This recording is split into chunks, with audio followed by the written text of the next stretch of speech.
Excuse me madam,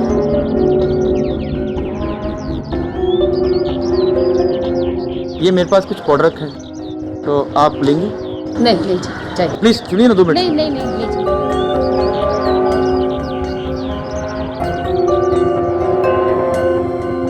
excuse me madam.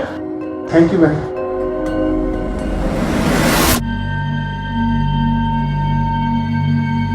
सुनिए, देखिए ना 2 मिनट देखिए तो सही। अरे सुनिए तो।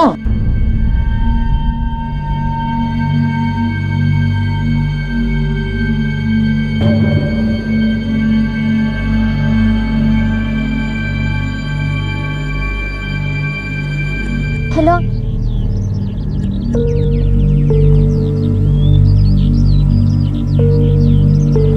छाया के साथ तेरा क्या रिश्ता है?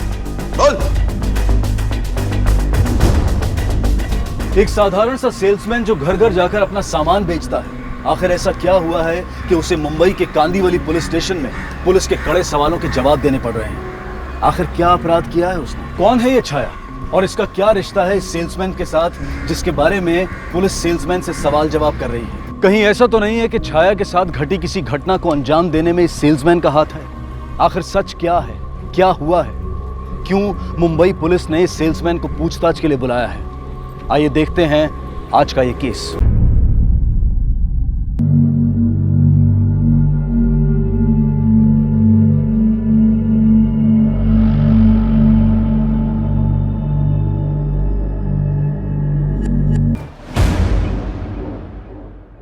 छाया,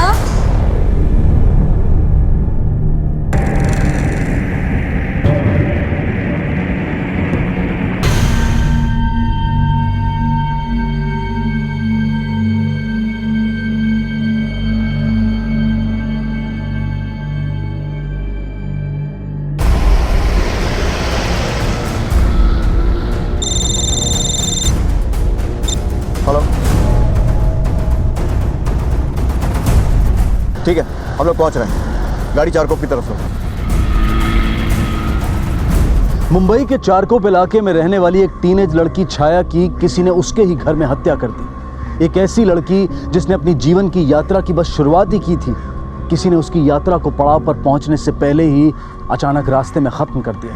उम्र के इस पड़ाव में जिसमें दोस्ती के लिए समय कम पड़ता है, अपने सपनों को जीने के लिए समय कम पड़ता है, उसमें कैसे और किसे अपना दुश्मन बना बैठी थी छाया।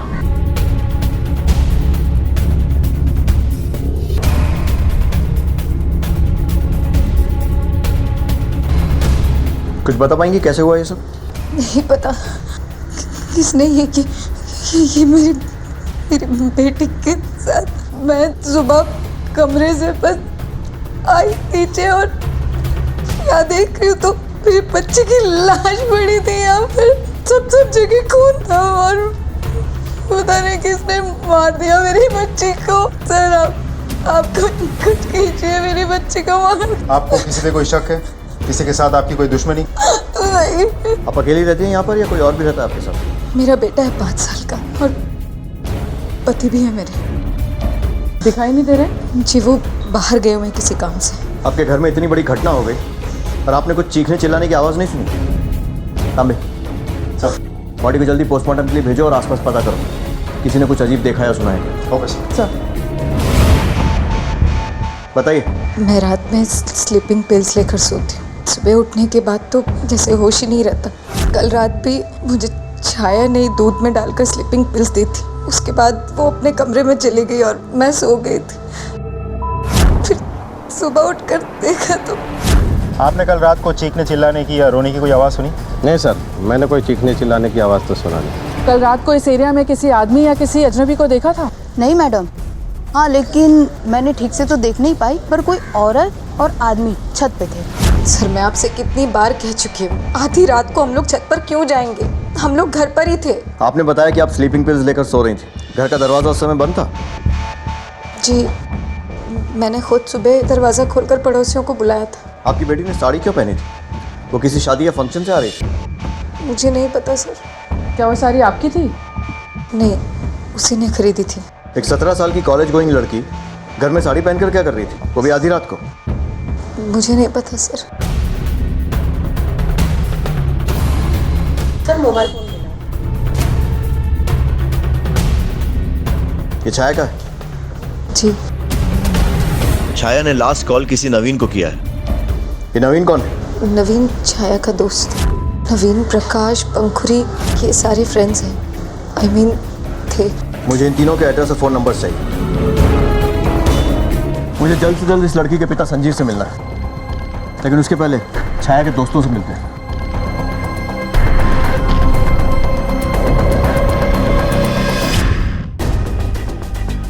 Very sad news. मेरे बेटे को 2 दिन बाद ट्रेनिंग के लिए जाना था, और ऑफिसर्स आप देखिए ना कितना शिकन एंड शॉक्ड है न्यूज़ सुनने के बाद। आखिरी बार छाया से कब मिले थे? छाया ने कल आखिरी कॉल तुम्हें किया था। सबून, एक्सक्यूज मी, मेरे बेटे का सिलेक्शन हो गया आर्म फोर्स में। Since he is busy in the preparation, किसी दोस्त से तो मिला जुला है ही नहीं। हाँ, फोन उन पे बात हुई तो पता नहीं। क्यों बेटा?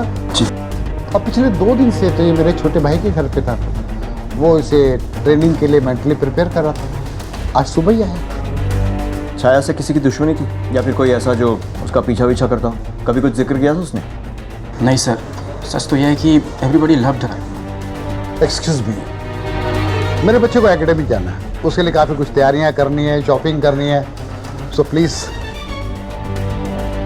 If you don't mind. आपको क्या लगता है सर, बाप बेटे सच बोल रहे हैं? कर्नल के घर पे तो मिलिट्री राज है, सारी बातें सिर्फ बाप कर रहा था। नवीन को तो बोलने भी नहीं दिया। लेकिन सर नवीन को देखकर ऐसे लग रहा था कि उसे छाया की मौत का बहुत दुख हुआ है। वो न सिर्फ शॉक लग रहा था बल्कि मुझे घबराया हुआ सा भी लग रहा था। गुड ऑब्जर्वेशन नहीं, पर उस पर नजर रखो, कुछ ना कुछ तो गड़बड़ है। एक काम करो, तुम दोनों जाकर पंखुड़ी से मिलो और मैं इस प्रकाश से बातें करता हूँ। Yes sir. Okay sir. Chhaya was a great friend sir. तो आई एम श्योर कि अपने दोस्त के कातिल को पकड़वाने के लिए तुम हमारी पूरी मदद करोगे। जी सर। एक्चुअली सर पिछले कुछ दिनों से वो बहुत परेशान थी। उसकी लाइफ रोलर कोस्टर की राइड जैसी बन गई। कैसे? एक्चुअली पिछले कुछ दिनों से पता चला कि उसके डैड का उसकी मॉम की बेस्ट फ्रेंड यानी स्वाति आंटी, जिन्हें वो मौसी कहती थी, उसके साथ उनका अफेयर चल रहा है। उसने जब बाद में अपने डैड से सवाल पूछा तो जवाब में उसके डैड ने उस पर हाथ उठा दिया। तुम्हें छाया के पर्सनल मैटर्स इतने अच्छे से कैसे मालूम है? एक्चुअली सर हम चारों बेस्ट फ्रेंड हैं, आई मीन थे। छाया के पास हमारे अलावा और कोई नहीं था जिससे वो अपनी पर्सनल बातें शेयर कर सके। वो अंदर से बहुत टूट गई थी, फिर भी उसने हिम्मत नहीं हारी। वो बहुत कोशिश कर रही थी अपने माँ बाप को मिलाने की। Thanks Prakash. आई होप कि हमें जब भी तुम्हारी ज़रूरत पड़ेगी तुम हेल्प करोगे। जी सर। सर सारा दोष काम्या का ही है। वो एक अच्छी पत्नी तो क्या, एक अच्छी माँ भी नहीं बन सकती। मतलब आप अपनी बेटी के खून का इल्ज़ाम उसकी अपनी माँ, अपनी पत्नी पर लगा रहे हैं? वो इतनी लापरवाह है सर। और आपको अपनी बेटी की बहुत परवाह थी। कल रात को आप कहाँ थे? अपने दोस्त के घर। और उस दोस्त का नाम स्वाति है? फिलहाल हमारे लिए ये जानना जरूरी है कि आपका कोई दुश्मन है क्या? जी नहीं। आपकी ये दोस्त स्वाति, इसके कैसे रिलेशन थे छाया के साथ? उसे वो अपनी बेटी के जैसा प्यार करती थी। ठीक है, फिलहाल आप जा सकते हैं। छाया के कातिल के पास या तो घर की चाबी थी या फिर उसके लिए अंदर से दरवाजा खोला गया था। सर फॉरेंसिक टीम की रिपोर्ट भी हमारे इस थ्योरी को कंफर्म करती है। उन्हें भी ज़बरदस्ती घर के अंदर घुसने का कोई निशान नहीं मिला। सर छाया की किसी भी फोटो में उसने साड़ी नहीं पहनी हुई है except for the farewell party pictures. ऐसा लगता है कि वो ज़्यादातर वेस्टर्न कपड़े ही प्रेफर करती थी। इसका मतलब हमारा शक सही था कि या तो वो कहीं बाहर से आ रही थी या फिर कहीं बाहर जा रही थी। लेकिन सर छा के माँ के मुताबिक कल रात को ना कोई पार्टी थी, ना कोई ऐसा ओकेजन जहाँ की साड़ी पहनी जाए। और उसके सर पर पीछे से वार किया गया था किसी सॉलिड ऑब्जेक्ट से। अब एक पॉसिबिलिटी तो ये है कि जैसे ही दरवाज़ा खोलकर वो पलटी, उसके सर पर रॉड या पत्थर से वार किया गया, या फिर ये कि वो कहीं बाहर से आ रही थी, घर में घुसी और किसी ने उस पर हमला किया। लेकिन सबसे अजीब बात यह है कि किसी ने उसकी चीख तक नहीं सुनी।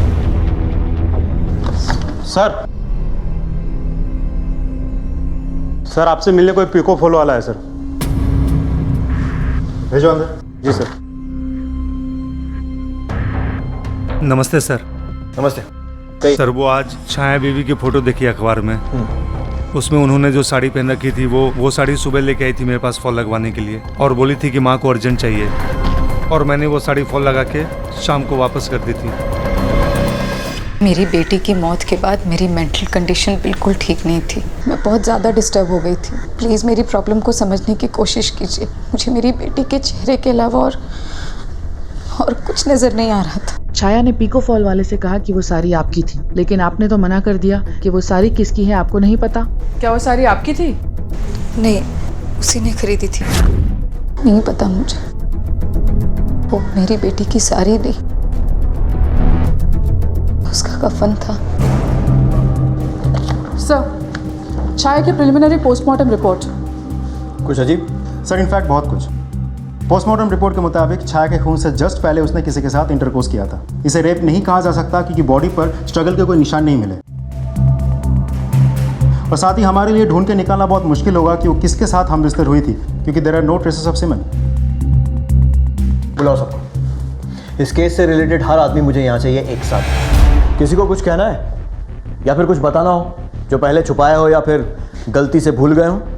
सर, जाते जाते भी वो अपने बाप को शर्मिंदा कर गई। बच्चे तो कच्चे घड़े के समान होते हैं, उन्हें गढ़ने का काम माँ का होता है, लेकिन इस कामया ने उसे ये संस्कार भी नहीं दिए। बेटी आपकी और संस्कार देना सिर्फ माँ का कर्तव्य है। सर, मैं सच कह रही हूँ। मुझे तो इस बात पर विश्वास करना भी मुश्किल हो रहा है कि मेरी बेटी ऐसा कुछ कर सकती है। सर मुझे यकीन है कि जरूर छाया के साथ किसी ने जबरदस्ती की है, वरना मेरी बेटी। कामया जी, किसी का पर्सनल ओपिनियन नहीं है, फोरेंसिक रिपोर्ट है, और उसमें ये बात साफ है कि छाया की भी इसमें रजामंदी थी। अब कुछ कहना है आप दोनों?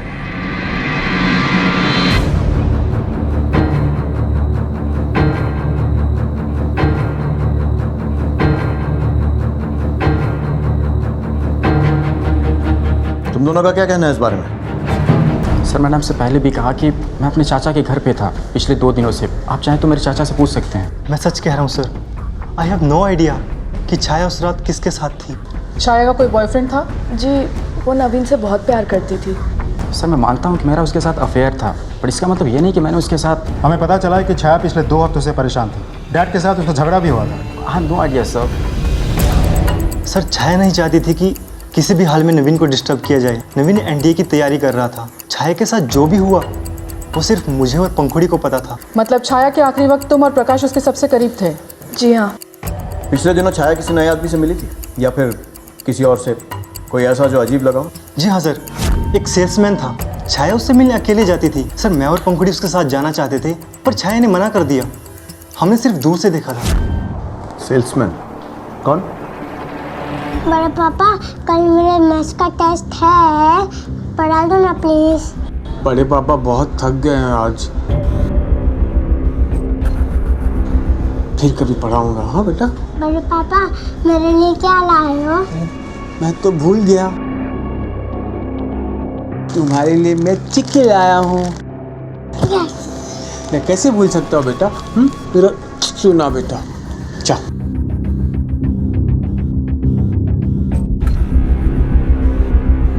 क्या हुआ बेटा? बहुत थक गए हो आज? नहीं माँ। तो चुटकू को पढ़ाने से मना क्यों कर दिया? मन नहीं कर रहा माँ, बस। सर, वो सेल्समैन किचन की छोटी मोटी चीज़ें बेचता था। पहले तो उसे वहाँ कभी नहीं देखा, पर लास्ट के 2-3 बार जब मैं और पंखुड़ी छाया को घर ड्रॉप करने गए तब उसे वहाँ देखा था। ठीक है, तुम तीनों जा सकते हो, लेकिन हो सकता है दोबारा ज़रूरत पड़े, फिर से बुलाएंगे, आ जाना। Okay, thank you sir. इन तीनों फ्रेंड्स के मोबाइल रिकॉर्ड चेक करो, साथ ही मर्डर के टाइम, मर्डर के पहले और मर्डर के बाद इनकी सेलफोन लोकेशन। छाया का सोशल नेटवर्किंग पेज ओपन करो, शायद वहाँ से कुछ मिले। आजकल बहुत सारे केसेस हैं जिसमें ये वर्चुअल फ्रेंड्स विक्टिमाइज करके परेशान करते हैं। और सबसे पहले पता करो कि ये सेल्समैन कौन है, इससे मिलना है। Okay sir. Yes sir. एक धोखा खाई माँ, अपने रिश्ते से असंतुष्ट पिता और पिता की प्रेमिका एक दूसरी औरत, इन सब के बीच का जटिल समीकरण और उससे जन्मा माहौल जितना दम घुटू छाया के लिए था, उतना ही इसमें जी रहे बाकी के लोगों के लिए भी था। तो क्या इनमें से ही किसी ने अपनी निराशा, कुंठा, जलन और नफरत के तहत या फिर किसी और मकसद से छाया का कत्ल कर दिया था? वो साड़ी जो छाया ने अपनी मौत के वक्त पहनी हुई थी, उसकी क्या कहानी थी? और ये कौशिक कौन था जिसका नाम पुलिस की जांच में अचानक सामने आया था? और उसका छाया की मौत से क्या संबंध था?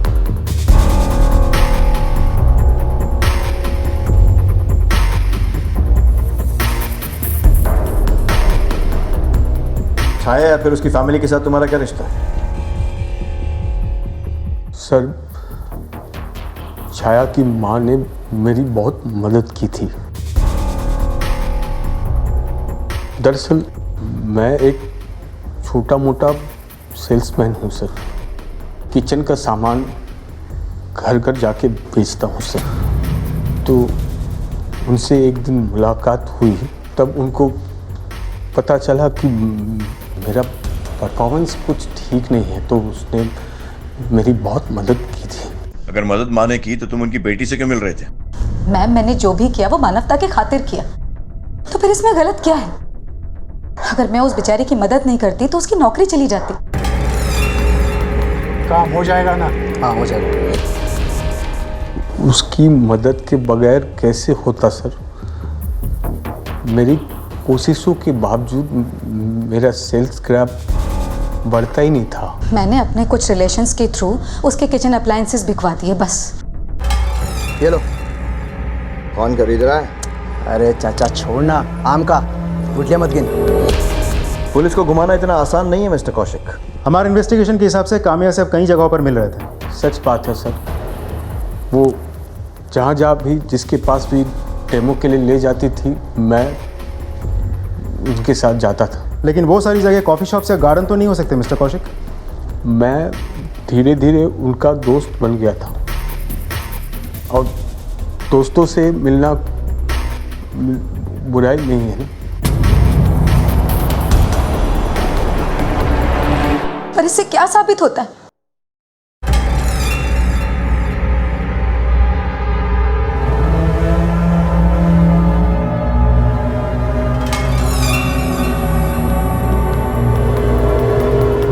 कल की रात तुम कहाँ थे? शिरडी। माँ बाबा ने भेजा था पूजा के लिए। तो फिर बस का टिकट या होटल की रसीद तो होगी? नहीं सर। जब मैं घर से निकला तो सारी बस जा चुकी थी। मैं शेयर्ड टैक्सी पे नासिक पहुंचा, और वहाँ से ट्रक में लिफ्ट लेकर वहाँ शिरडी पहुंचा। प्रांगण में स्नान किया, दर्शन किया, फिर पूजा किया, फिर वापस घर लौट आया सर। मतलब तुम्हारे पास इस बात का कोई सबूत नहीं है कि तुम शिरडी गए थे? जी है, घर पर प्रसाद है। तुम या तो सचमुच थोड़े बेवकूफ़ हो या फिर बहुत अच्छी एक्टिंग करते हो। जो भी है, फिलहाल तुम्हें जाने दे रहा हूँ, लेकिन याद रखना कि तुम मेरी रडार पर हो। और अगर मुझे पता चला ना कि छाया के खून में तुम्हारा ज़रा सा भी हाथ है, तो ज़िंदगी भर अभी जिस हालत में हो उससे भी बुरी हालत में रहोगे।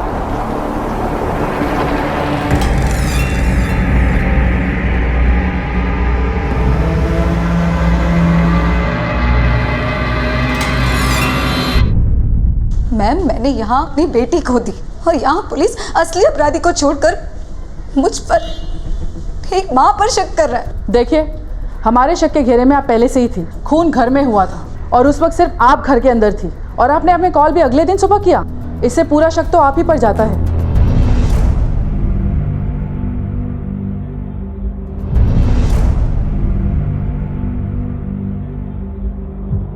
मिस्टर कौशिक, आपका बैग।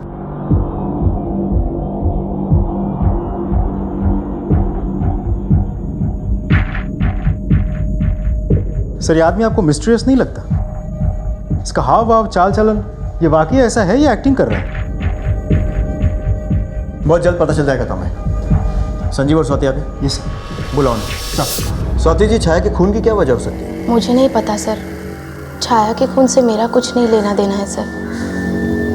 तुम्हें तुम्हारी बेटी अपने अवैध रिश्ते के लिए सबसे बड़ी प्रॉब्लम लगी, तुमने उसे ही मार दिया। सर, मेरी बेटी की तरह थी वो, बहुत प्यार करती थी मैं उसे। प्यार तो आप संजीव से भी करती हैं। काम्या मेरी जरूरतों को पूरा नहीं कर पा रही थी। सर, संजीव बुरे इंसान नहीं है सर। सच कहूँ तो उनकी चाहतें और ज़रूरतें बहुत नॉर्मल सी है, बस वही पूरा कर दो तो वो खुश। संजीव को अपने पास रखने के आपके पास सिर्फ दो ही तरीके थे। एक तो उसकी ज़रूरतें पूरी करो, और दूसरा बच्चे को ख़त्म कर दो, क्योंकि बच्चा ही माँ बाप को मिलवा सकता था, है ना? मैं बताता हूँ उस रात तुमने क्या क्या होगा। हादसे वाली रात घर की चाबी तुम्हारे पास थी। तुम चुपचाप अपने घर गए, अपनी बेटी को पीछे से वार किए और वो मर गई। या तो तुमने अपनी बेटी को अपने अवैध संबंध से बचने के लिए मार दिया, या फिर तुम्हें इस बात की खबर लग गई थी कि तुम्हारी बेटी किसी और के साथ है। अपनी झूठी शान बनाए रखने के लिए तुमने उसको मार दिया, है ना यही सच? नहीं सर, ये बिल्कुल झूठ है। मैंने अपनी बेटी को नहीं मारा। इन दोनों को छोड़ दो और वार्निंग दो कि जब भी थाने बुलाएंगे आना पड़ेगा और बिना परमिशन के शहर छोड़कर नहीं जा सकते। Okay sir. Yes sir. Kamya और कौशिक का रिश्ता इस केस में एक अजीब मोड़ ले आया था। हर वो शख्स जो किसी भी तरीके से छाया से जुड़ा था, पुलिस उससे पूछताछ कर चुकी थी। हालांकि पुलिस ने किसी को भी क्लीन चिट देकर अपने शक के दायरे से बाहर नहीं किया था, लेकिन उनसे पुलिस को किसी भी तरह की कोई जानकारी या सूचना अब तक नहीं मिली थी जिससे इस केस की जांच को आगे बढ़ाया जा सके या इस राज की परतों को खोला जा सके। और तभी एक ऐसी घटना घटी जिसने इस मामले को और भी गंभीर बना दिया। और आप भी कमाल करते हैं। इसे मेरा बच्चा लेके देने के बजाय आप इस घटिया औरत की बातों में आ रहे हैं। कमाल कर रहे हैं आप लोग। कमाल अभी तक हमने किया नहीं है, लेकिन अगर आप अपनी इस तहजीब और तमीज़ के दायरे से दोबारा बाहर निकले ना, तो वाकई में ऐसा कमाल दिखाऊंगा कि जिंदगी भर याद रखेंगे। और हमें क्या करना है और कैसे करना है इसका फैसला हम पर छोड़ दे तो बेहतर होगा आपके लिए। सॉरी सर, लेकिन आप लोग भी कुछ नहीं कहते। जब तक इसके पास मेरा बच्चा रहेगा, खतरा उसके सिर पे मंडराता रहेगा। देखिए, काम्या जी और उनके बेटे को हमने प्रोटेक्शन दी है और वो तब तक पुलिस प्रोटेक्शन में रहेंगे जब तक असली मुजरिम पकड़ा नहीं जाता। समझ गए आप? काम्या जी, अब आप अपने घर जाइए, अपने बच्चे को भी ले जा सकते हैं आप।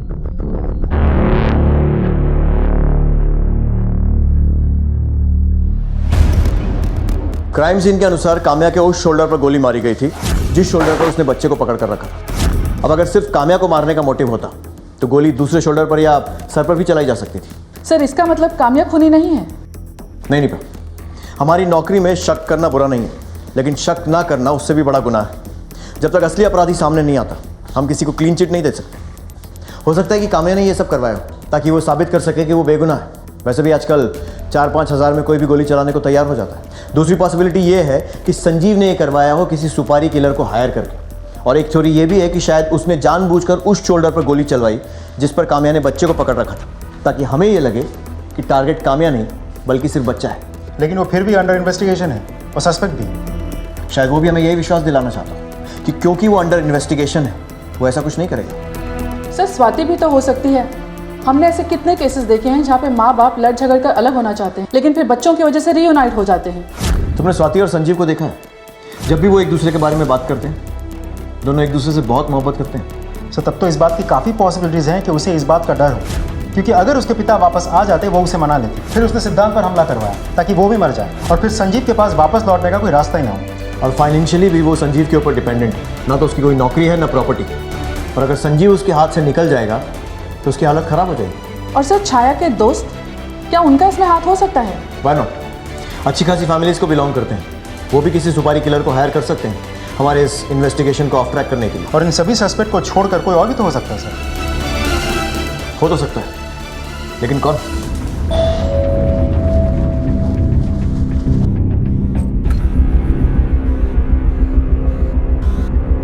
क्या चाहिए? जी, मेरा नाम कौशिक है। मैं काम्या से मिलना चाहता हूँ। कौशिक वो सेल्समैन, हिम्मत कैसे हुई यहाँ आने की? हाँ, दोबारा अगर इधर दिखाई पड़ेगा ना तो टुकड़े टुकड़े कर दूंगा तेरे, समझा? मुझे एक बार काम्या से मिलने दीजिए प्लीज सर, मुझे उनकी फिक्र हो रही है। फिक्र हो रही है?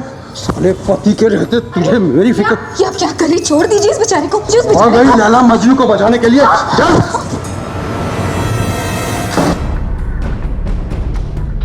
हेलो, ठीक है, नजर रखो। इस सेल्समैन कौशिक का कुछ ज़्यादा ही इन्वॉल्वमेंट है काम्या और उसकी लाइफ में। लगता है उसे फिर से पूछताछ करनी पड़ेगी।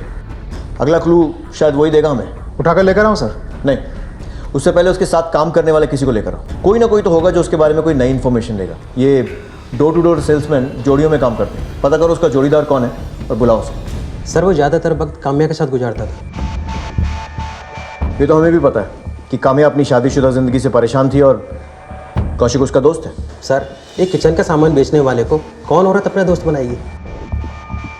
यही सवाल हमने भी पूछा था, लेकिन कोई सेटिस्फैक्टरी जवाब नहीं मिला, इसलिए अब भी वो दोनों हमारे शक के दायरे में हैं। सर, आप ये नहीं जानते होंगे कि वो दोनों जवानी में एक दूसरे से प्यार करते थे।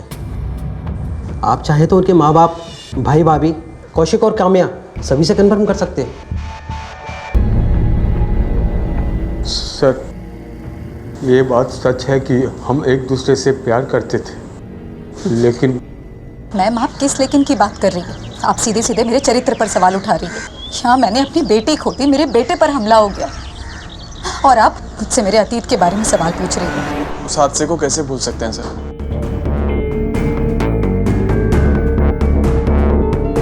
हादसे ने मेरे पेरेंट्स और मेरे भाई की पूरी जिंदगी बदल दी। लानत है उन लोगों पर। मेरे बेटे की पूरी जिंदगी बर्बाद कर दी उस लड़की ने और उसके पूरे परिवार ने। उस रोज हम एक दूसरे के साथ थे जब उसके भाई और चाचा ने हमें घेर लिया था। मैं बहुत छोटी थी, बस 16 साल की थी। बहुत डर गई थी और डर के मारे ये कह दिया कि कौशिक मेरे साथ ज़बरदस्ती कर रहा था। उन लोगों ने उसे बहुत मारा। वो टॉपर था, ही वॉज ब्रिलियंट, लेकिन हमें उसे रिहैब सेंटर भेजना पड़ा। वो 2 साल रहा वहाँ और उसके बाद इस काबिल हुआ कि अपने पैरों पर खड़ा हो पाए। उस हादसे के बाद वो पहले जैसा नहीं है।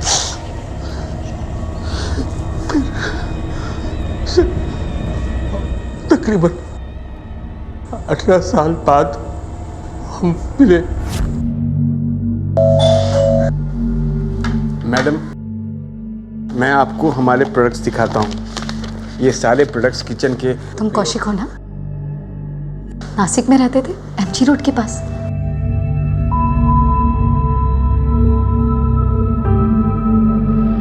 जी आप काम में? और फिर तुम्हारी बेटी को तुम्हारे इस प्यार के बारे में पता चल गया और उसे तुम्हारा ये प्यार गवारा नहीं हुआ और उसने इसके खिलाफ आवाज उठाई, तो तुमने एक सेल्फिश औरत की तरह उसका खून कर दिया। नहीं सर, हमने ऐसा कुछ नहीं किया। मैम, मेरी बेटी बहुत समझदार थी। मैं मानती हूँ मेरी बेटी छाया को शुरू में इस रिलेशन से प्रॉब्लम थी और मैंने उसे कौशिक के बारे में सब सच बता दिया था। जब मैं तेरी उम्र की थी तब मैं और कौशिक एक दूसरे से बहुत प्यार करते थे। आज कौशिक की जो भी हालत है उसकी जिम्मेदार सिर्फ और सिर्फ तेरी ये माँ और उसका वो झूठ है।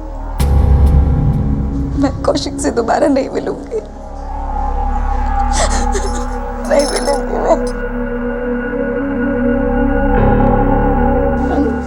मम्मा, आई एम सॉरी मम्मा, मुझे गलतफहमी हो गई थी। छाया मुझसे मिलने भी आई थी सर। Hello uncle. हाँ अंकल, आई एम सॉरी, वो मैंने आपको गलत समझा, बट बाद में जब मम्मा ने मुझे सब सच बताया कि मम्मा की वजह से आपको, अंकल आई एम सॉरी। जो हो गया सो हो गया, फॉरगेट इट। तो आपने मुझे माफ़ कर दिया? हाँ, तुम मेरी बेटी की तरह हो और बच्चों की सब गलती माफ होती है। Can I get a hug? हो सकता है कि दोनों जो भी बोल रहे हो सच बोल रहे हो, या फिर शायद दोनों मिलजुल कर झूठ बोल रहे हैं। आपको क्या लगता है सर, किस बात के चांसेस ज़्यादा है? तांबे, सच और झूठ का परसेंटेज नहीं होता। जब तक सच पता नहीं चल जाता, वो भी विद प्रूफ एंड एविडेंस, तब तक सच और झूठ एक सिक्के के दो पहलू होते हैं बस। सर, ये मोबाइल कंपनी की रिपोर्ट आई सर।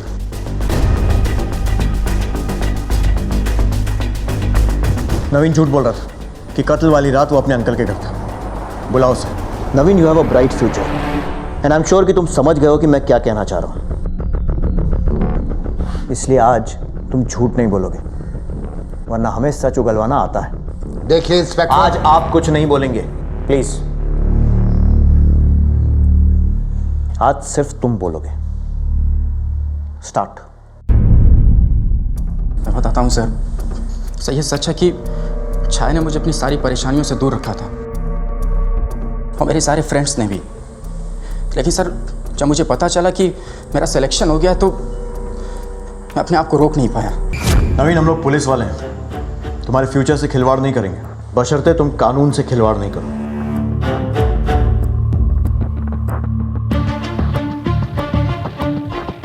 सर, हमने छाया का फेसबुक अकाउंट क्रैक कर लिया है और उसमें हुए चैट से हमें ये पता चला है कि प्रकाश ने छाया को प्रपोज किया था।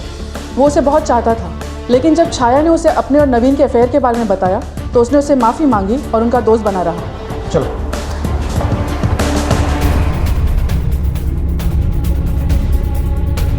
क्या बोलते हो प्रकाश? छाया के लिए जो तेरा वन साइडेड लव था वही उसके खून का कारण बना ना? बोल।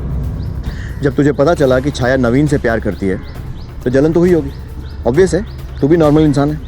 और जब तुझे पता चला कि वो दोनों रात में मिलने का प्रोग्राम बना रहे हैं तो छत पर जाकर छुप गया और उनके बीच जो कुछ भी हुआ वो देखकर तुझसे रहा नहीं गया और नवीन के जाते ही तूने छाया का कत्ल कर दिया, है ना? बिलीव मी सर, मैंने कुछ नहीं किया।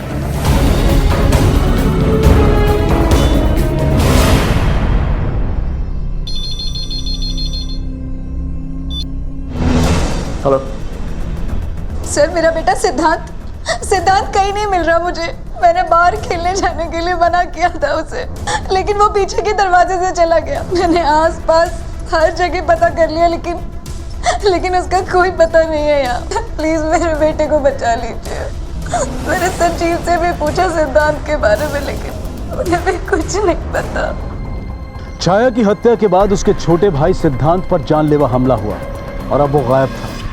क्या ये उसी हमलावर का काम था जिसने छाया की जान ली थी, या फिर ये उसका अपना पिता संजीव था जो पहले पुलिस के सामने दावा कर चुका था कि उसके बच्चे उसकी पत्नी काम्या के साथ सुरक्षित नहीं हैं, और अब अपने उसी दावे को पुलिस की नजरों में सही साबित करने के लिए उसने अपने ही बेटे का अपहरण कर लिया था। पुलिस के शक के घेरे में सिर्फ संजीव नहीं बल्कि स्वाति, काम्या और कौशिक भी थे। पुलिस के अनुसार इन सभी को छाया की हत्या से कोई ना कोई फायदा जरूर होने वाला था। बहरहाल पुलिस एक ही परिवार में घटी इस जुर्म की तीसरी घटना से सख्ते में थी। जांच के धागे बुरी तरह से उलझ चुके थे और उनके सिरों को पकड़ने के लिए अब उन्हें नए तरीके से कोशिश शुरू करनी थी। समझ नहीं आ रहा है कि केस क्या है और टारगेट कौन है। अपराधी के निशाने पर पूरी की पूरी फैमिली है सिवाय संजीव के। यू राइट सर, सिर्फ 2 ही लोग हैं जिनको इस बात से डायरेक्ट फायदा हो सकता है। एक है कौशिक, उसे अपनी गर्लफ्रेंड वापस मिल जाएगी, वो भी बिना बच्चों की जिम्मेदारी के। दूसरी स्वाति। बुलाओ दोनों को, और साथ में संजीव को भी। मुझे लगता है कि संजीव अपने बेटे को लेकर गया और कहीं छुपा के रखा। क्यों गायब किया सिद्धांत को? क्यों किडनैप किया अपने खुद के बेटे को? बोलो। मैं क्यों किडनैप करूंगा अपने बेटे का? मैं तो सीना ठोक करके सबके सामने उसे लेके जाऊंगा। बोल बच्चा क्या है? बोल बच्चा कहाँ है? मैंने कितनी बार कहा है आपको कि सिद्धांत के गायब होने में मेरा कोई हाथ नहीं है। मुझे छोड़ दीजिए प्लीज।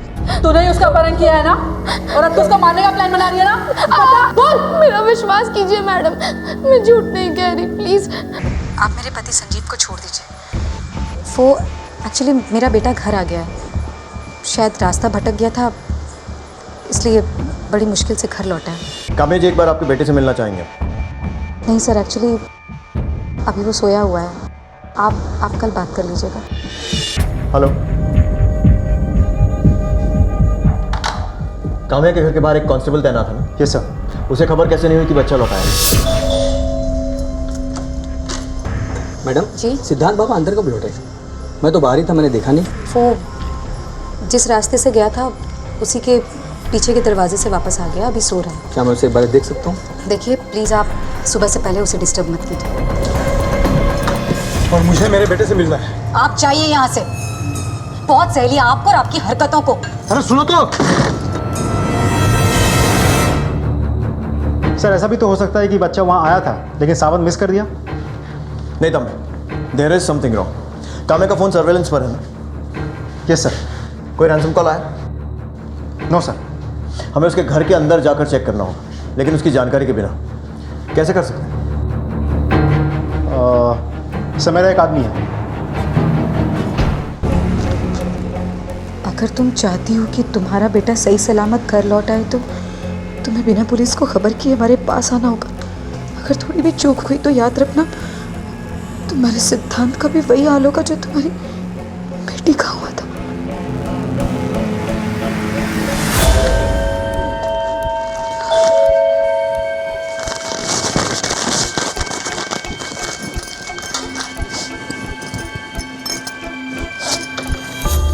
मैडम वो चाइनीज का रिसेप्शन ठीक से नहीं आ रहा है, वो चेक करने आया हूँ। आप कल सुबह आ जाना। मैडम मैं तो कल सुबह आ जाऊँगा, लेकिन जिन लोगों के घर पे रिसेप्शन ठीक से नहीं पहुँच रहा है वो मुझे तो फ़ोन करके परेशान कर ही रहे। ठीक है भैया, आप जो भी करना है आपको, प्लीज़ आप जल्दी कीजिए।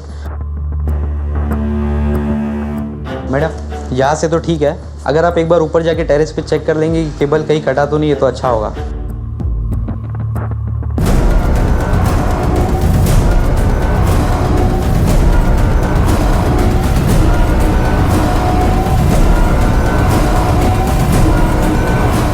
हेलो सर, मैडम के अलावा यहाँ पे और कोई भी नहीं है। इसका मतलब काम्या ने जानबूझकर हमसे झूठ बोला ताकि हम कन्विंस हो जाएं और उसके घर के बाहर से कांस्टेबल को हटा लें।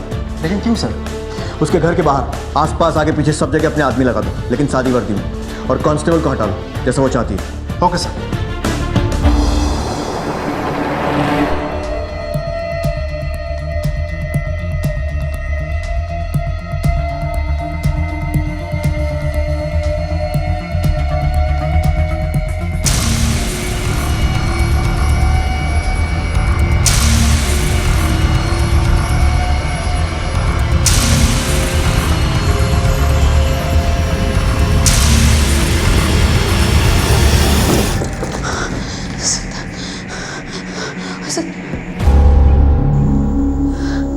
सिद्धांत,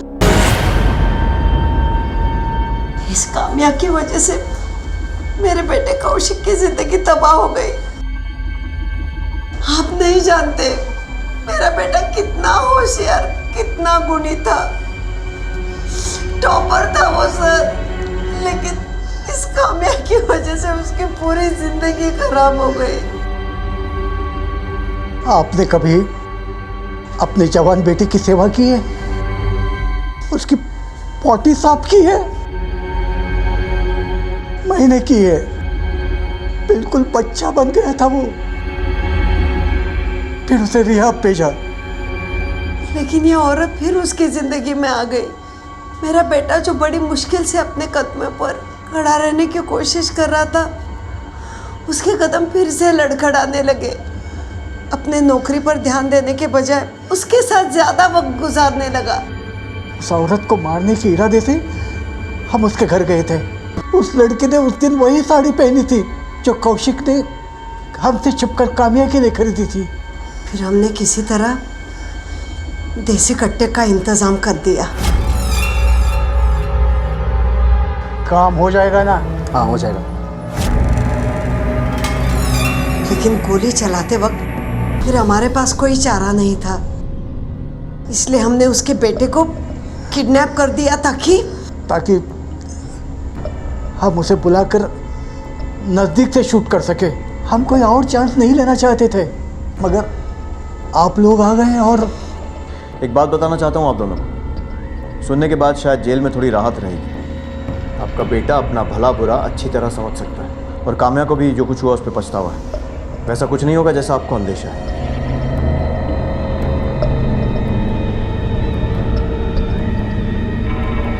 आपको अपने बेटे और कामया को एक और मौका देना चाहिए, सिर्फ इसलिए नहीं कि आपका कर्तव्य है, बल्कि इसलिए भी कि ऐसा करने से शायद एक मासूम बच्चे की जान बच सकती थी। कामया ने अपने परिवार की वजह से जो झूठा इल्जाम कौशिक पर लगाया था, उसने पहले कौशिक की जिंदगी को तबाह किया और फिर खुद कामया की जिंदगी को। कामया ने जो किया वो गलत था, लेकिन कौशिक के माता पिता ने जो किया वो भी सही नहीं था। कामया और कौशिक के फिर से जुड़ते रिश्ते की खबर सुनकर वो लोग घबरा गए। उन्होंने भावनाओं में रिएक्ट किया और मासूम छाया के खून से अपने हाथ रंग बैठे। ऐसा करने की बजाय अगर अपनी समझ का इस्तेमाल करके उन्होंने कामया या खुद अपने बेटे से बात की होती, तो उन्हें पता चल जाता कि कामया इस बार उनके बेटे के जीवन में उसके साथ कुछ गलत करने नहीं, बल्कि पहले की गई गलतियों का प्रायश्चित करने आई थी। आप और हम में से कोई भी इस गलती को ना दोहराए और अपने साथ घटने वाली घटनाओं और दुर्घटनाओं पर भावनाओं में बहकर रिएक्ट करने की बजाय समझदारी से एक्ट करें। रश्मि, रश्मि, सब पापा, पापा, सब पापा, पापा।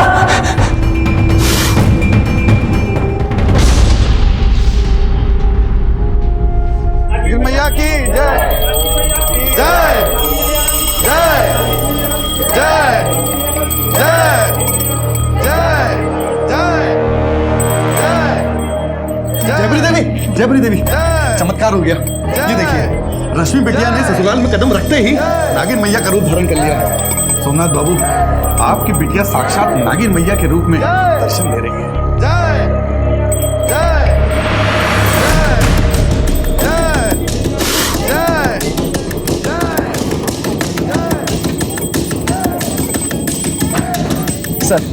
सर इस तरफ आइए। सर ये देखिए, इस सांप को सब मेरी बीवी कह रहे हैं।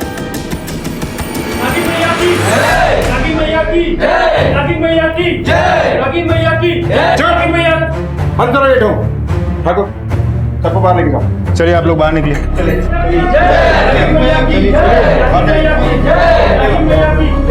ये घर के मामले में तुझे इंस्पेक्टर साहब को बुलाने की क्या जरूरत थी? देख, अगर नागिन मैया को क्रोध आ गया ना तो शराब दे देगी तुझे। पापा ये कोई नागिन मैया नहीं है, रश्मि नहीं है ये। अमर, तेरी पत्नी एक इच्छाधारी नागिन है। वो पहले भी अपना रूप बदल चुकी है और ये वही है। चल माफी मांग। बकवास बंद कीजिए। ये इच्छाधारी नागिन वाली फालतू बातों में टाइम वेस्ट करने से अच्छा है ये सोचिए कि आपकी बहू गई कहाँ।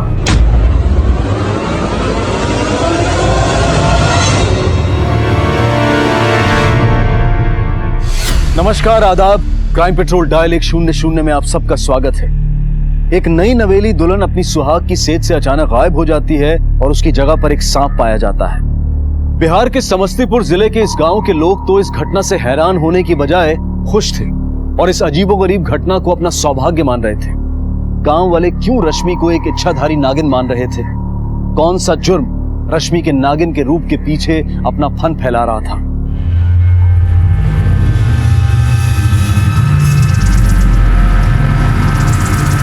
ये रहा साहब।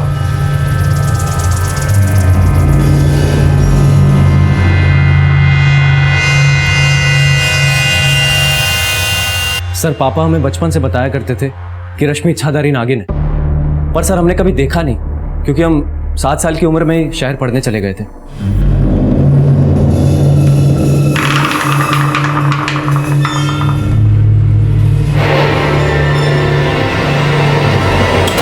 हमारी पोती इच्छाधारी नागिन है, मगर ये हमारी पोती नहीं है, क्योंकि हमारी पोती सिर्फ नाग पंचमी को ही नागिन का रूप लेती है। नागिन मैया की दरोगा साहब, रश्मि बिटिया तो साक्षात नागिन मैया का रूप है। आज हम उन्हीं की कृपा से जिंदा है। सर, जयपरी देवी पर हमेशा नाग देवता का आशीर्वाद था। वो गांव वालों को खतरनाक से खतरनाक सांप के डसने से बचाती आई हैं। और जब रश्मि पैदा हुई तो उसके माथे पर नाग का निशान था।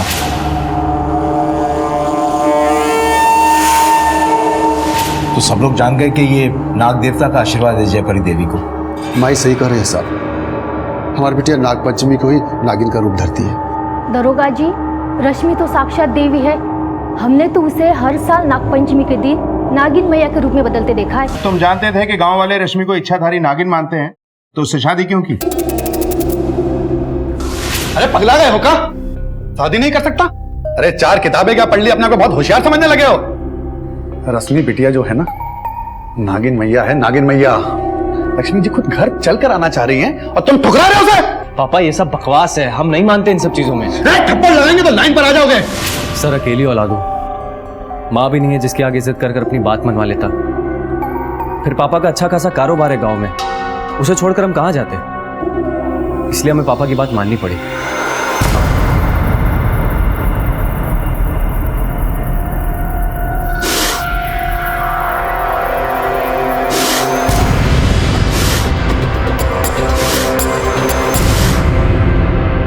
रश्मि के कमरे में जाने के कितनी देर बाद तुम कमरे में पहुंचे?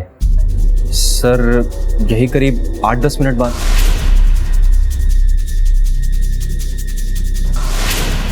ठाकुर, इसका मतलब है सारा कांड 8-10 मिनट के अंदर ही हुआ है। अब हमें यह पता लगाना है कि रश्मि कहाँ है और साथ साथ ये भी पता लगाना है कि बिस्तर पे सांप किसने रखा था। अरे कहां ले जा रहे हो? कहां ले जा रहे हो नागिन मैया को? अरे हमने पैसे दिए उसके लिए। पैसे दिए मतलब? अरे प्रताप बेटा, कल हमने सपने में देखा कि नागिन मैया की शादी आपके बेटे अमर से हो रही। ऐसा हुआ तो हमारे भाग्य खुल जाएंगे। इसके लिए आपको कुछ दान पुण्य करना पड़ेगा। बताइए कितना देना होगा?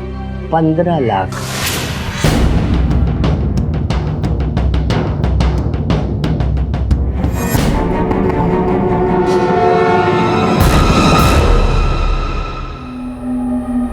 सोमनाथ, कहो भाई।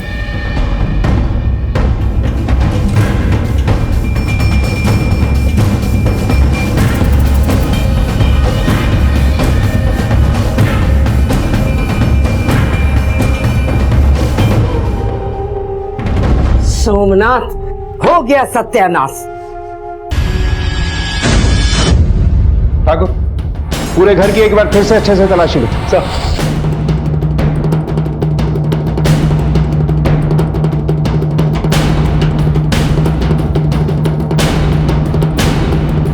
आइए, ये देखिए सर, ये क्या? टॉर्च देना।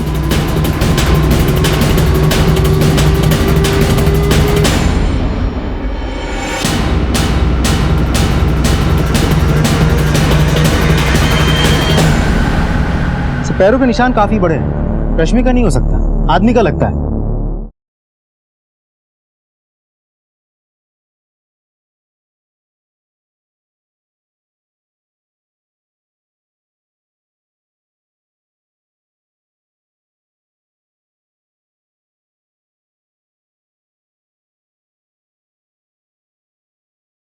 ये जरूर रश्मि के ससुर प्रताप की करतूत है। जब तक नागिन मैया घर वापस नहीं आ जाती तुम इस कमरे में कदम नहीं रख सकते। सर, झाड़ियों में पोटली मिली है और ये चूड़ियाँ। साहब, ये तो रेशमी की पोटली है जो वो शादी के समय साथ लेके गई थी।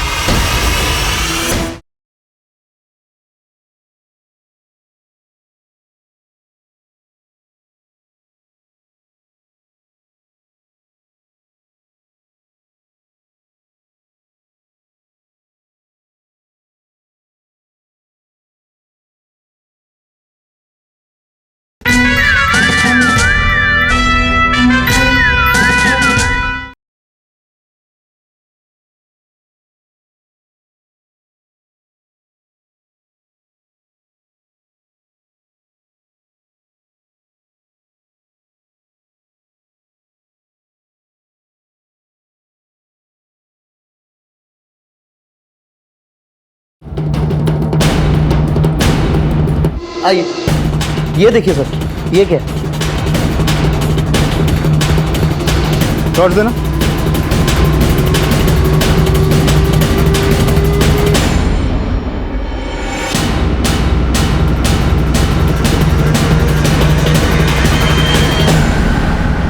पैरों के निशान काफी बड़े हैं। रश्मि का नहीं हो सकता, आदमी का लगता है। लेकिन अगर रश्मि यहाँ से चल के गई होगी तो उसके पैरों के निशान क्यों नहीं है? क्योंकि ये जो कोई भी है वो बाहर से आया था और ये पैरों के निशान सिर्फ बाहर है, कमरे के अंदर नहीं। इसका मतलब है कि ये आदमी कमरे के अंदर नहीं गया, और अगर गया तो चप्पलें बाहर उतार के गया होगा। या फिर ये भी हो सकता है कि रश्मि अपनी मर्जी से बाहर आई और इसके साथ कहीं चली गई। ये देखो, जाने के पैरों के निशान है। ठाकुर, फॉरेंसिक टीम को बुलाओ और इन पैरों के निशान के सैंपल्स लेने के लिए बोलो, और सभी घर वालों के भी पैरों के निशान के सैंपल लो। पता करो कि रश्मि को किसी ने किसी अनजान आदमी के साथ कहीं जाते हुए देखा है क्या? Okay sir. सर, मुझे तो ये सारा गेम जयपरी देवी का लगता है। पहले उसने रश्मि को इच्छाधारी नागिन बताकर पूरे गांव को बेवकूफ बनाती रही। फिर जब शादी की उम्र आई तब प्रताप के अंधविश्वास का फायदा उठाकर रश्मि के साथ अमर की शादी करवा दी और दान के नाम पे 15 लाख रुपए ऐट लिए और फिर रश्मि को भी भगा दिया वहां से। इस जयपरी देवी को और समझना होगा। ठाकुर, जयपरी देवी के घर के सर्च वारंट निकलवाओ और कॉल रिकॉर्ड से। सब दरोगा जी, हम दोबारा कह रहे हैं आपसे, वो नागिन हमारी पोती रश्मि नहीं हो सकती है। हेलो, ओके, ठीक है, जाओ। सर, आपकी पोती तो इच्छाधारी नागिन है। इस बार आपकी इच्छा से नागिन नहीं बनी, इसीलिए आप पहचानने से इनकार कर रही हैं। हम पर आरोप लगाने से पहले एक बार उस सांप को यहाँ ले आओ, फिर दूध का दूध और पानी का पानी हो जाएगा।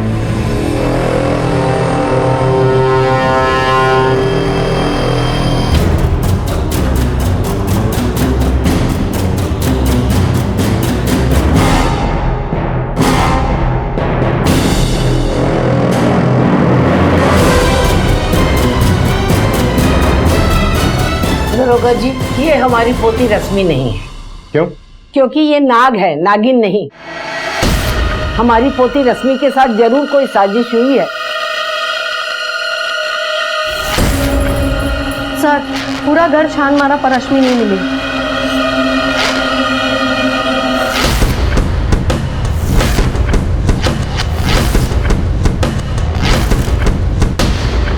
सर, मैंने ही आपको फोन किया था। दरोगा जी, ये जरूर रश्मि के ससुर प्रताप की करतूत है। उसने 15 लाख हमको दे के करोड़ों का फायदा उठाने के लिए रश्मि का सौदा कहीं और कर दिया होगा। लालच तो आपको भी था जयपरी देवी। आपने प्रताप से पैसे ऐंठे। रश्मि को आप भी भगा सकती हैं और पैसे के लालच में। जो भी है सच सच बता दीजिए, वरना हमारे पास तरीके और भी हैं सच उगलवाने के। हम हमारी बेटी रश्मि को न तो कहीं छुपाए न तो गायब किए। वो हमारी इकलौती औलाद है। हम भला उसके साथ ऐसा क्यों करेंगे? कृपा करके हमारी बेटी को ढूंढ लीजिए दरोगा जी। हमारी बेटी को ढूंढ। सर, झाड़ियों में पोटली मिली है और ये चूड़ियां। सर, ये कुछ कैश मिला और ये आधार कार्ड है सर। गणेश कुमार। अगर रश्मि को आपने नहीं भगाया तो हो सकता है कि आपके जंजाल से छूटने के चक्कर में वो खुद ही कहीं चली गई हो। दरोगा जी, रश्मि साक्षात इच्छाधारी नागिन है। उसने अपनी मर्जी से अमर से शादी की है और प्रताप ने अपनी मर्जी से 15 लाख रुपए दिए। दरोगा जी, हमारा विश्वास करिए, रश्मि के गायब होने में हमारा कोई हाथ नहीं है। ये एड्रेस तो इसी गांव का है, पता करो ये कौन है और इस लाश को पोस्टमार्टम के लिए भेज दो। सर, पुलिस अब तक रश्मि के गायब होने को अंधविश्वास की आड़ में एक ठगी का मामला मान रही थी, लेकिन कुछ घंटों बाद जब गांव के बाहर पुलिस को एक लाश मिली तो इस कहानी में एक नया मोड़ आ गया। नए सवाल उठ खड़े हुए। गणेश कुमार और गन्नू की हत्या से रश्मि का क्या संबंध है? क्या रश्मि की भी हत्या हो चुकी है? और अगर उसकी हत्या हो चुकी है तो फिर उसकी लाश कहाँ है? और अगर वो जिंदा है तो वो इस वक्त कहाँ है? साहब, ये तो रश्मि की पोटली है जो वो शादी के समय साथ लेके गई थी। ये बताइए कि ये कौन है? इस आधार कार्ड पर आपके घर का एड्रेस है। ये तो हमारा नौकर गन्नू है। गन्नू 10 साल का था तब से पाल पोस कर बड़ा किया, हमारे घर में ही रहता है। हमें इसकी डेड बॉडी मिली, क्यों मारा इसे? जिस अनाथ लड़के को हमने पाल पोस कर बड़ा किया उसे हम क्यों मारेंगे भला? तो फिर किसने मारा होगा इसे? पता नहीं साहब, फिर किसने मारा होगा। ये गन्नू और रश्मि के बीच कुछ प्यार व्यार का चक्कर चल रहा था क्या? ये कैसी बात कर रहे हो? रश्मि हमारी साक्षात नागिन है, सारे गांव वाले उसे नागिन मैया मानते हैं। वो भला प्यार वार के चक्कर में क्यों पड़ेगी? तो वो दोनों एक साथ कैसे थे? जहां हमें गन्नू की डेड बॉडी मिली थी वहीं से रश्मि की पोटली भी मिली। सर, झाड़ियों में पोटली मिली है और ये चूड़ियां। पता नहीं साहब।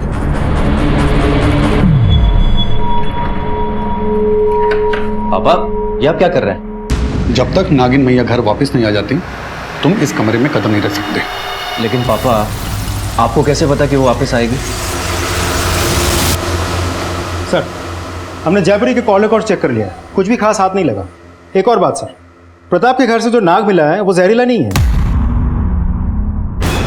मतलब अब हमारे शक के दायरे में प्रताप भी।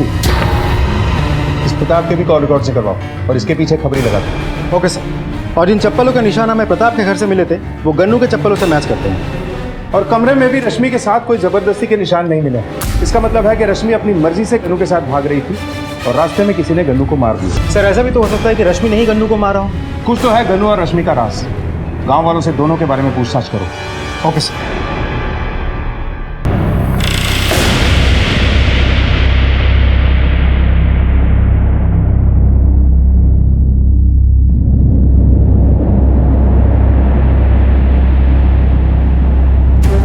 रश्मि और गन्नू के राज को खंगालने के लिए पुलिस ने गांव वालों से पूछताछ की, लेकिन कोई खास इंफॉर्मेशन हासिल नहीं हुई। इसलिए पुलिस ने घर वालों से जोर जबरदस्ती करके सच्चाई निकलवाने का फैसला किया। देखिए जयपरी देवी, गन्नू और रश्मि के राज का सच बता दीजिए, कहीं ऐसा ना हो कि जबरदस्ती हमें उगलवाना पड़े। बोलिए। बताती हूँ दरोगा जी। शादी के कुछ दिन पहले हमारा नौकर गन्नू और हमारी पोती रश्मि भागने की कोशिश कर रहे थे।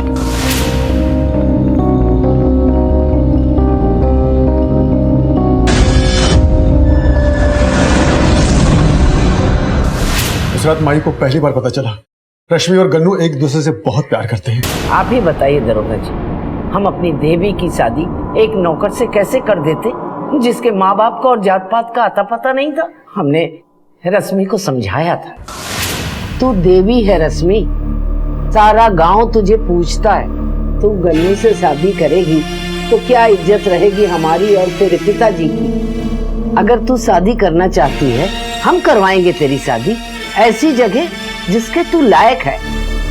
और शायद वो इतनी आसानी से नहीं मानी, इसलिए पैसे के लालच में आपने जबरदस्ती उसकी शादी पक्की कर दी। लेकिन आपको डर था कि कहीं वो भाग ना जाए, इसलिए विदाई के बाद उस पर नजर रखी और मौका पाकर उसे पकड़ लिया। गन्नू को सांप से कटवा के मरवा दिया और रश्मि को कहीं छुपा दिया। नहीं नहीं साहब, हमने ऐसा कुछ नहीं किया। हमने तो रश्मि को समझाया था और वो शादी के लिए मान भी गई थी, लेकिन अभी कहाँ है हमें नहीं पता। दोहरा व्यक्तित्व दोहरी जिंदगी अपराध के लिए एक उपजाऊ जमीन की तरह से।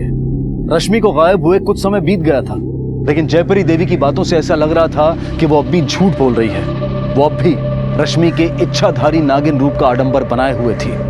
लेकिन क्यों? कहते हैं जब 100 झूठ भी एक झूठ को छुपाने के लिए कम पड़ जाते हैं तो अपराध की अगली पहल होती है कत्ल। कहीं यहां भी ऐसा कुछ तो नहीं?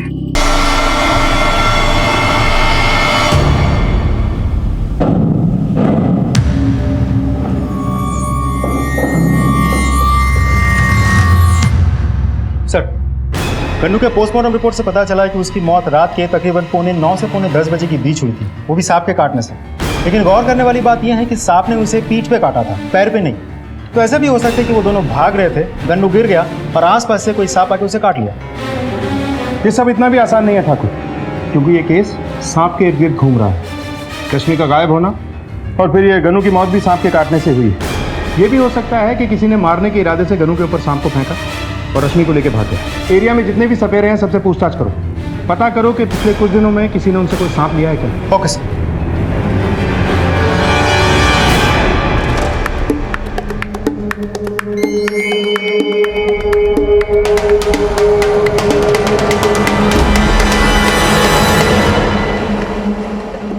पापा, ये इतना पैसा जल्दी लेकर आप कहाँ जा रहे हैं? अपनी कुंडली ठीक करवाने। कहाँ हम रश्मि से तेरी शादी करवाकर काल सर्प योग्य लाना चाहते थे, और कहाँ तूने काल सर्प दोष दे दिया। अब निवारण तो करना होगा ना।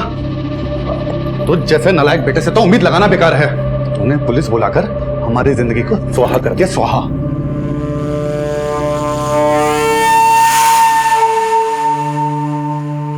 सर, इलाके के सभी सपेरों से पूछताछ करके पता चला है कि एक कोबरा सिर्फ बंसी के पास ही है, जिसने प्रताप के घर से सांप पकड़ा था।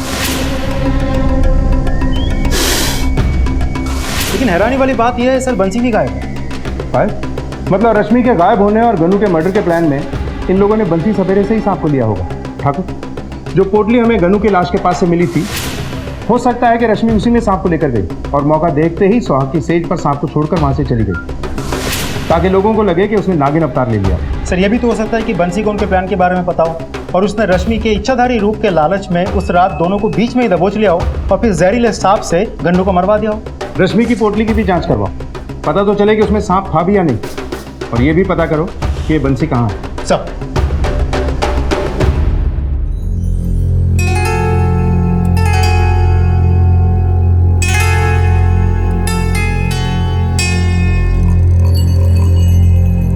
नागिन मैया की अनुपस्थिति में तुम्हारी कैसे कट रही है जयपरी देवी? तुमसे मतलब?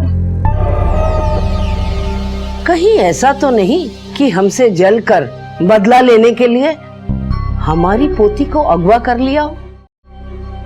अगर ऐसा है दीनबंधु तो संभल जाओ।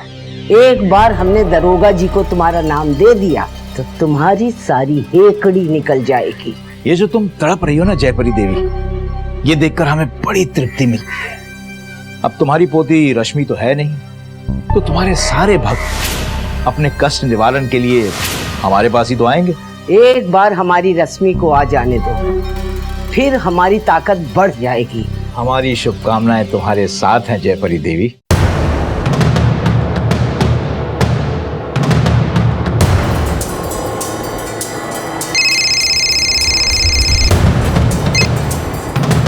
बोला था ना कॉल नहीं करने के लिए। हम घर पर हैं, बात नहीं कर सकते अभी।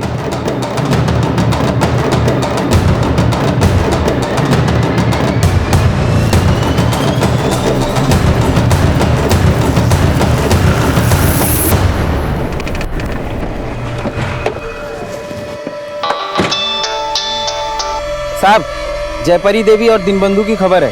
ठीक है, एक काम कर, उस पर नजर बना रख। ये दीनबंधु इस केस में एक नया पहलू हो सकता है। ओके सर, बंसी तो नहीं है मगर ये बंसी की बीवी है। क्या हुआ साहब? बंसी कहाँ है? 2 दिन से कोई अता पता नहीं है। उसने तुम्हें नाग नागिन को बेचने के बारे में या किसी को देने के बारे में कुछ कहा था? 2 दिन पहले बहुत खुश थे, 2 सांप बेचकर 7,000 रुपया कमाया था। वो सांप जहरीले थे? एक का दांत टूटा हुआ था, उसी से बंसी मेले में खेल दिखाता था, और दूसरा सांप जहरीला था साहब। ठीक है, जाओ। ये दीनबंधु और बंसी का कॉल रिकॉर्ड निकलवाओ। जी सर।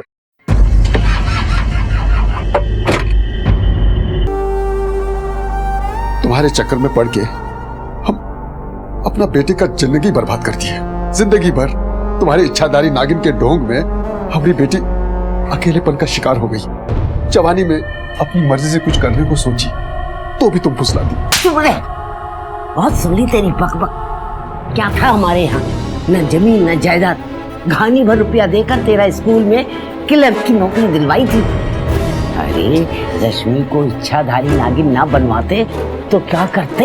ठन ठन गोपाल थे हम सब, क्या मिलता उसको और हम लोगों को साधारण जिंदगी जीकर। चल।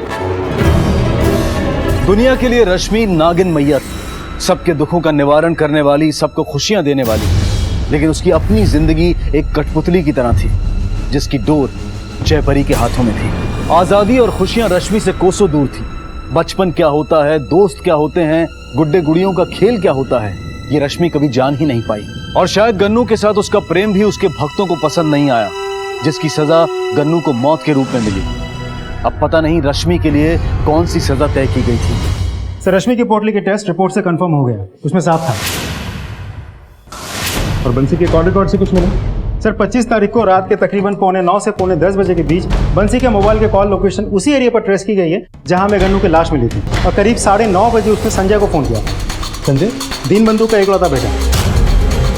हमारे खबीर ने गांव में पता किया तो पता चला कि इस दीनबंधु और जयपुरी के बीच काफी सालों की पुरानी रंजिश है। तो फिर हो सकता है कि दीनबंधु को पता हो कि रश्मि सपेरे के कब्जे में, और जयपरी से बदला लेने के लिए ही उसने रश्मि को अगवा किया हो। सर, हमने दीनबंधु के कॉल रिकॉर्ड चेक करवाया, उसने कभी बंसी के साथ फोन पे बातचीत नहीं की। और जब गन्नू की मौत हुई तब वो प्रताप के घर पे नागिन की पूजा कर रहा था। मुझे याद है उस दिन संजय वहीं पे था। बस जानना यह है कि बंसी ने संजय को कॉल क्यों किया। अरे सर सर सर, पता नहीं कितने लोग हमें फोन करते हैं मोबाइल खरीदने के लिए, रिचार्ज करवाने के लिए। अब सबका याद तो नहीं रख सकता ना सर। सबका नहीं, सिर्फ बंसी सपेरा के बारे में बता। 25 तारीख को क्यों फोन किया था तुझे? जवाब जितनी जल्दी देगा ना, हम तुझे उतना ही कम धोएंगे। चल बात। सर, उसका फोन आया था मुझे 25 तारीख को। उसका फोन गड़बड़ हो गया था तो बोल रहा था कि ठीक कराने कब आऊं, लेकिन सर उसके बाद आया ही नहीं वो। गन्नू के मर्डर के बारे में और रश्मि के गायब होने के बारे में क्या जानता है तू? साहब, जब रश्मि नागिन बनी थी तो मैं और बाबूजी उसके दर्शन के लिए उसके ससुराल गए थे। सर, इससे ज्यादा हमें कुछ नहीं पता सर। सर, मैं एक लाचार आदमी हूँ, मैं किसी का क्या बिगाड़ सकता हूँ।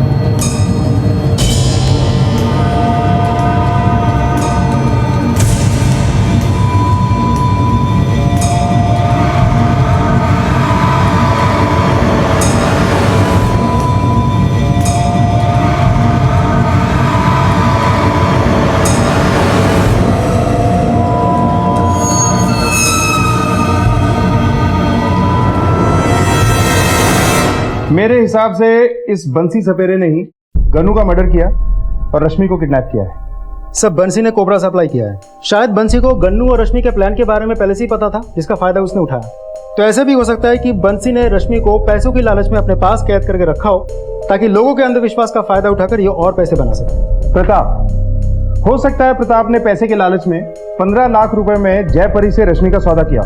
अब ज्यादा पैसे में रश्मि को बेचने की सोच रहा हूँ।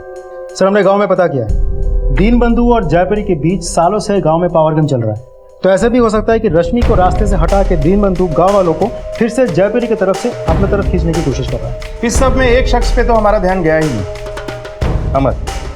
हो सकता है कि अमर को गन्नू और रश्मि के अफेयर के बारे में पता चल गया, और अमर ने ही सबसे पहले रश्मि के गायब होने के बारे में हमें बताया, ताकि हमारा ध्यान इस पर से हट जाए। इस अमर के कॉल रिकॉर्ड निकलवाओ और एक खबरी को इसके पीछे लगा दो। Okay sir.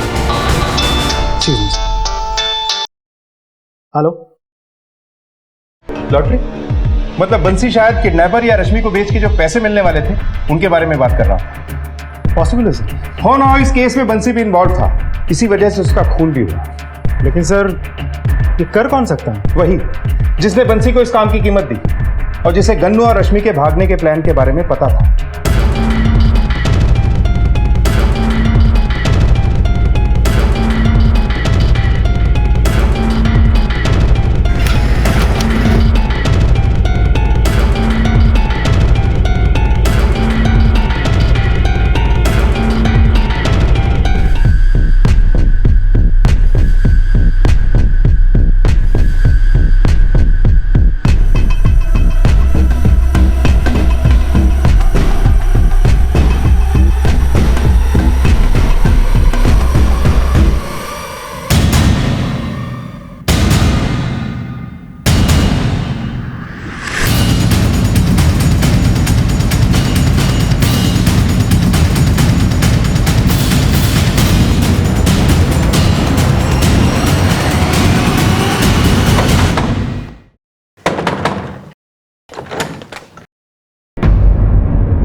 सर, ये जूली है, हमारी गर्लफ्रेंड।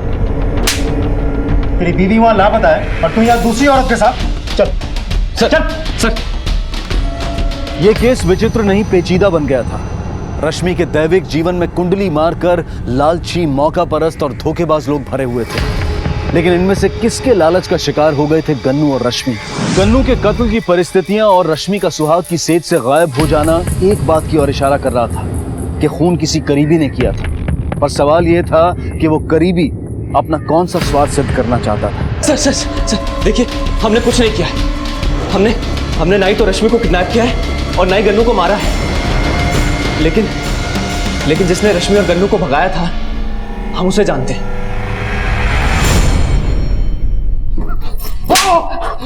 बता दो साहब, हमने ही रश्मि और गन्नू को भगाने का प्लान बनाया था और बंसी से सांप लेके रश्मि को सुहाग की सेज पर रखकर गायब होने को कहा।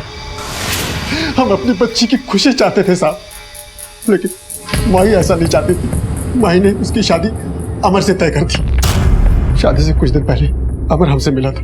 हमने सोमनाथ जी को बताया कि हम जूली से प्यार करते हैं और उसी से शादी करना चाहते हैं। लेकिन पापा इस शादी को मंजूरी नहीं देते क्योंकि जूली दूसरे धर्म की है। ये बात सुनकर सोमनाथ जी बहुत खुश हुए और बोले, देख अमर, न तुम्हारे पापा और ना ही हमारी माई तुम्हारे और रश्मि की दिल की बात को समझेंगे, इसलिए तुम अभी शादी कर लो। और जैसे ही रश्मि विदा होकर तुम्हारे घर पहुंचेगी, वो सांप छोड़कर गन्नू के साथ भाग जाएगी और सबको लगेगा रश्मि इच्छाधारी नागिन है।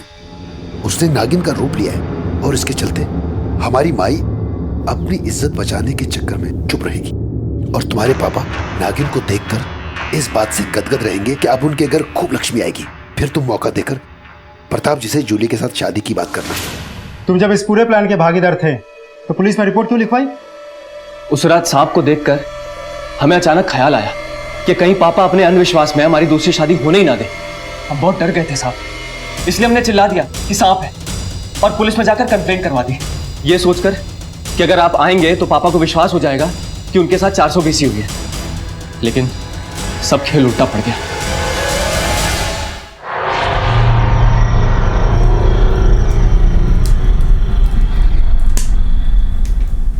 पच्चीसवीं सालगिरह मुबारक हो बेटे। आज के इस दिन का हमें सालों से इंतजार था।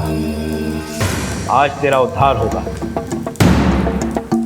और प्रताप बाबू, आज से हमारा एक नया रिश्ता शुरू होगा और जयपरी देवी का हमेशा हमेशा के लिए विध्वंस हो जाएगा। ये केस दिन ब दिन उलझता जा रहा है। कोई ना कोई ऐसा पहलू है जो हमारी आंखों के सामने तो है लेकिन हमें दिखाई नहीं दे रहा। Excuse me. हेलो, क्या?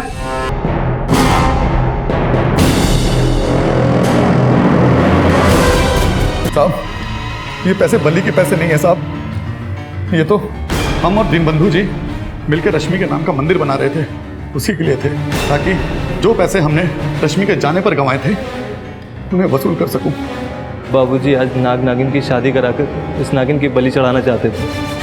उनका विश्वास था कि हमारी 25वीं सालगिरह पर नई सुहागन नागिन के खून से नहलाने पर हमारा पैर ठीक हो जाता है। और बलि तुम्हारे बाबूजी की ही चढ़ गई। किसने मारा उन्हें?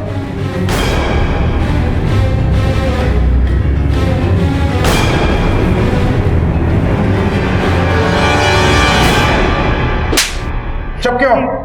बोलो, किसने मारा तुम्हारे बाबूजी को? तुमने? बोलो।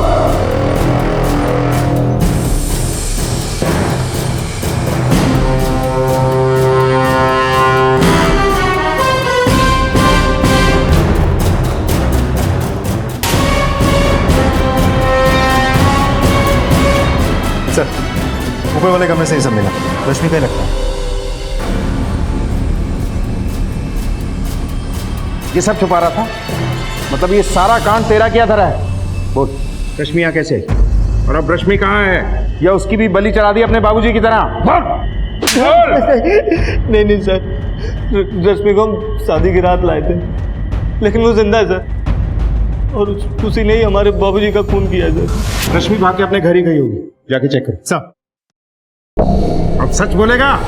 25 तारीख को हमने गन्नू को पीसीओ पर किसी के साथ बात करते हुए सुना कि वो अपनी बीवी के साथ दिल्ली आ रहा है। तो ये सुनकर हमारे कान खड़े हो गए। सर, गन्नू बहुत घबराया हुआ था, तो इसी बात का फ़ायदा हमने उठाया और उसे बहला फुसलाकर सारी बात कहलवाई। तो उसने बताया कि वो रश्मि को लेकर भाग रहा है क्योंकि वो रश्मि से प्यार करता है। लेकिन जयपरी देवी रश्मि की शादी अमर से करवा रही थी। गन्नू ने यह भी बताया कि सोमनाथ चाचा ने उसे 10,000 रुपये दिए हैं और उसने बंसी सपेरे से एक नाग भी लिया जो रश्मि अपनी जगह ससुराल में छोड़कर भागेगी।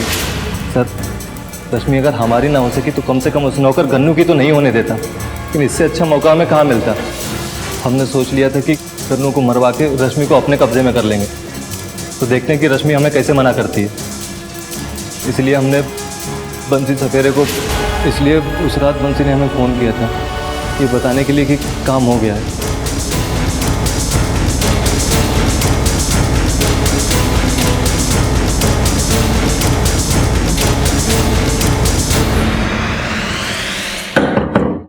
बंसी को क्यों मारा? वो पैसा तो आपको देना ही पड़ेगा, हम बता दे रहे हैं आपको। तू क्या कर लेगा अगर मैं पैसा नहीं दूंगा? बता। तेरे एक बदले की आड़ में एक के बाद एक जुर्म के सिलसिले शुरू हो गए।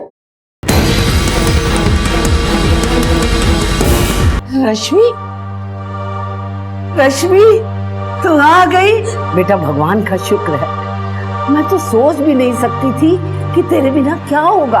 अब तू आ गई है, फिर से सब कुछ पहले जैसा हो जाएगा। और वो जो दीन बंधु है ना, बड़ा घमंड करता था, उसे दिखाऊंगी मैं। हटो दादी, आप कितनी लालची औरत हो। मैं इतने दिन से कहा थी, कैसी थी, किस हालात में थी।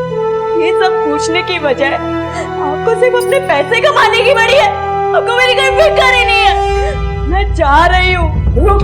कहाँ जा रही है? लोगों को आपका ढकोसला बताने और पुलिस को सब कुछ सच सच बताने।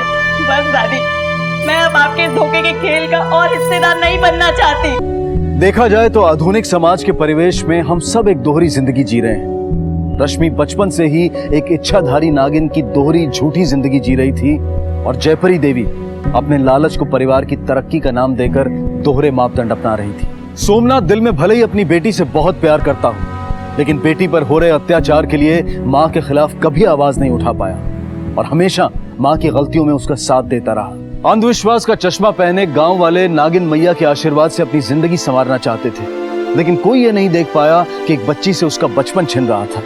कोई ये नहीं समझ पाया कि रश्मि की भी अपनी कुछ तकलीफें होंगी, कुछ दुख दर्द होंगे। सभी दोहरी जिंदगी और दोहरे मापदंड का शिकार थे और इसमें अपने लालच के सिवाय और किसी के लिए कोई जगह नहीं होती है। अगर हम वाकई में अपने समाज को जुर्म मुक्त करना चाहते हैं तो इस दोहरी जिंदगी जीने वाली आदत को छोड़ना होगा और अंधविश्वास को जड़ से उखाड़ फेंकना होगा। हमें अपनी और देश की तरक्की के लिए अपने हर विश्वास को परखने की जरूरत है। ये सवाल पूछने की जरूरत है कि कहीं हमारी आस्था, हमारा विश्वास अंधविश्वास तो नहीं। इसी विश्वास के साथ अब मैं अनूप सोनी आपसे विदा लेता हूँ। फिर मुलाकात होगी अगले एपिसोड में एक और चौंका देने वाले केस के साथ। तब तक अपना और अपने परिवार का ख्याल रखें और देखते रहें क्राइम पेट्रोल डायल 100। सवा के एक को सीख हम सबको। जय। क्राइम पेट्रोल्स के और भी दिलचस्प कहानी देखने के लिए हमारे चैनल को सब्सक्राइब करें और बेल आइकॉन दबाना न भूलें।